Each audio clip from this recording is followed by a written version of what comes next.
Hi mga guys, ngayon nga pala ay pupunta kami ng nanay ng kaingin para magdamo ng makakapal na mga damo. Ha, ano daw? Sorry nga pala guys at di ko na naipakita nung papunta pa lang kami dito. Maulan kasi ngayon dito sa amin guys. Ayun nga pala guys, kumuha lang ako ng dulos o yung ginagamit para sa pagdadamo. Makikita nyo din sa mga susunod na vlog ko ang papunta dito guys.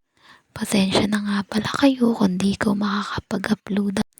Mahirap nga pala ang signal dito sa amin guys, kaya kapag di ako nakapag-upload, ibig sabihin nun ay walang pera para Kaya nga pala ako nag-upload ng vlog ko ay dahil na-inspire ako sa mga content creator.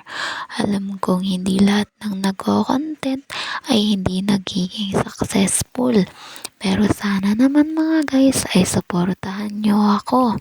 Bale, naka-timelapse nga pala yan guys. Kasi medyo mahaba. Alam nyo na, nagsisipag-sipagan ng learns inyo. Alam nyo guys, kaya ako lang ang yung nakikita nyo dyan. Kasi bale ako yung nag-aalaga sa kabilang maisan. Buti pa yung halaman, inaalagaan. Kung alam nyo lang talagang sarap magpunta sa bukid guys. Kasi na makakahanap ka ng peace of mind mo. Ano daw? Makahanap? Para kasi sa akin ito yung peace of mind ko.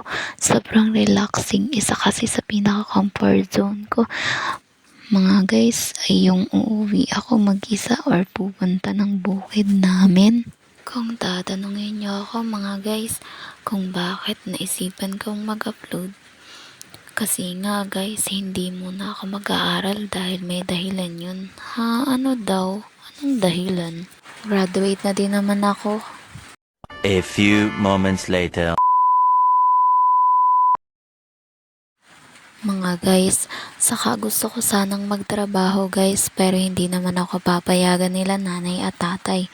Kaya tulungan niya pala ako para maging isang successful content creator. Lahat kasi ng vlogger dito sa Pilipinas ay napapanood ko na, kaya pinag-isipan ko talaga. Isa sa pinaka-source nito ay gusto kong makatulong sa pamilya ko. Ha, ano daw source? Anong source ba yun? Sana mga guys, supportahan nyo ako to my vlog. Hindi para magpayaman, para lang maiahon ng pamilya ko sa kahirapan. Balik na tayo sa pagbubukid mga guys. Puro kasi daldalang learns inyo. Baka makilala nyo kaagad ang babae na to. Shoutout sa mga kakilala ko dyan. Pa-like naman at pa-follow. Bukid guys, maraming proseso pero kapag trinabaho mo, may mapapakinabangan ka din ng marami. Diba? Si Lermshe nyo, nagyayabang. Tingnan nyo mga guys, konti pa lang yung nadamuhan ko. Puro kasi kwento ang babae na to eh. Sige na mga guys, palagi nating tandaan na sarili natin ang kakampi natin at hindi ang ibang tao. Yun lang mga guys, bye bye!